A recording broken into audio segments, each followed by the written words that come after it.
Hello. And first of all, I have to say this is a new computer, and I got it because the camera on my MacBook Air is not working. And I feel like the resolution is a little bit funky, but whatever. I wanted to record. So I saw my dad today, and I know many of you don't know, or whoever sees this, I don't care. But many know that my dad's actually in prison. And he was in one state and he came through my state as a transfer onto a different location closer to his home. And so, synchronistically enough, I got to see him today and I didn't know what to expect. I hadn't seen him in 6 years. It's interesting because there are many people in his immediate life who do not um, have the capacity to interact with him at the same level that they did before he went to prison. Our story is unique, however. I was not raised with my dad.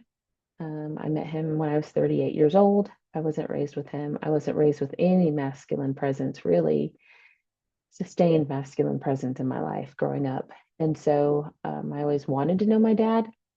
And there are many reasons why I didn't know him, none of which have to do with why he was in prison, by the way. It just happened that he and my mother didn't have a relationship. They were very young, military, both of them in the military. And as that happens, they just didn't stay together. He knew about me, but because of the legality of information, we couldn't find his contact info, nor could he find ours.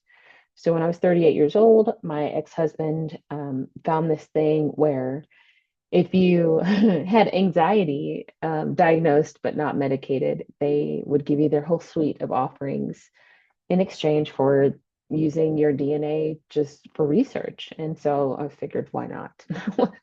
They already have everything on me anyway. So one day I get an email that was like, we found new relatives. So I opened the email, and right there was my dad's name and his information, and we connected, and it was just fairy tale kind of um, human, but fairy tale. I didn't come to him with a lot of expectation or anything like that, but just wanting to know each other, wanting to connect. And it was wonderful. We built a relationship. And then not long after, he got put into prison for something. And so we really had to work that out. I had to tell him that in order to maintain a connection, I wanted that, but I needed it to be honest and I needed it to be steeped in integrity and truth and vulnerability and all of the things. And so we've been able to forge that over the last 6 years. And as I was getting ready today, a week ago, not knowing that this was even going to happen, but as I was getting ready today, I was like, without fail, this man has made time for me 15 minutes once a week for the last 6 years or 5 years. And it's just amazing because he has taught me what it's like to be pursued and to be necessary of the effort needed to get to know me and to converse and to connect with me. And it just felt so good. And then with him, he told me today that, in so many words, that he feels the unconditional love and he feels that support. And when I was like, I'm here with you, regardless, I don't judge you for what you did. I judge the offense. I don't prefer that, but you're my dad, you're my father. And, in my mind at the time, I didn't tell him this, but I had time to work that out. What could that look like when he did, get out of prison or whatever? I wasn't worried about that. But I do know the nature of everything and how humans are. I just felt that I was to be a solid presence. And I'm feeling emotional. It really has given me the opportunity to just express love, period. To be loved, to express love through me. And I don't really have words. It was amazing to see him. The door opens and he was behind like a post because the way that they had the chairs and stuff, and it was this big group area that had like chairs and rows, and you had to sit across from your visitor. And so we were able to hug and embrace and stuff, but it was just so cool. It was an hour and a half conversation. And there's how we talked about everything. Because we already talk every week. This was neat to be able to have the opportunity to just like go deeper for a longer time. There are moments where I could tell he teared up and his eyes got really red. And I was so present. And there were times that I'm looking at him and I'm like, this is my dad. I'm looking into his eyes and I'm seeing his eyes sparkle back at me. And I'm seeing his smile, wondering if our teeth are similar, wondering, looking at his nose, looking at the way he holds his body and the way he thinks and he leans in when I'm talking. Just amazing. I'm 43 right now, and I could have been 8 again for all intents and purposes, but at the same time, there's this leaning in and exchange of like wisdom, and in both ways, and just the wisdom of love and parenting and humanity and vulnerability and God and the wisdom therein and how that's expressed through us. It's just a wild, phenomenal, ooh, I'm feeling more emotions, opportunity. And today it's Sunday, June 30th. 2 people in my life are having their birthday today. And it's just I have this weird view of my life and the beauty of it. And I'm just so thankful.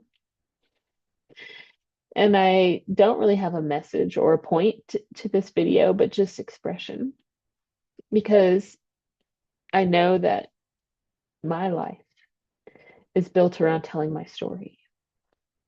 And I'm waiting for the right container through which or how, where does it start?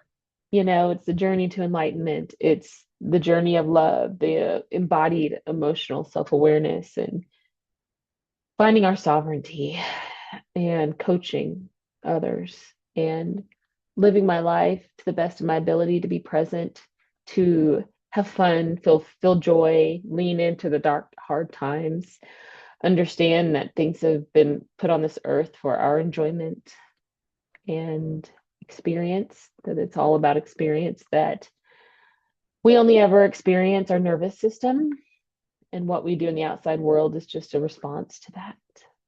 If it feels good, it doesn't feel good.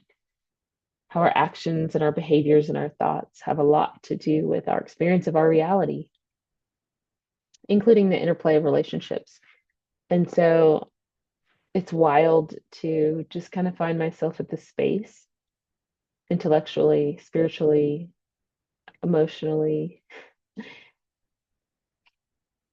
and simply knowing that I'm okay. That I spent so much of my life being afraid, feeling unsafe, and all along safety was inside of me, but I just hadn't been given the tools and how to access it. And so I was seeking outside of myself, and from the start, the inherent safety that in my mind a father should provide or does provide, or whatever that looks like, that masculine presence or that paternal presence to a child. Not having that, I had to armor up early. And I don't fault myself for it. I don't fault my mother for it. I see that was just my journey. And it has shown me so much how I approached and approach love, relational, romantic, and intimate love, understanding and knowing that it's a give and take. There's an exchange there. And I don't have to grasp for it. I don't have to force or coerce others into doing it for me. I learned some pretty crappy behaviors.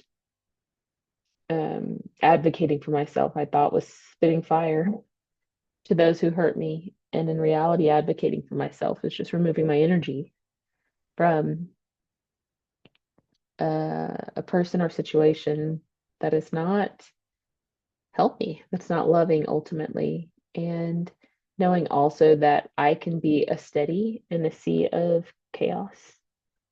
I can be the steady in a dynamic. I can be the voice for my reason. I can embody love without saying a word. I can be love as I wait, not wait. I can be love embodied as I intend for my counterpart, whoever he may be.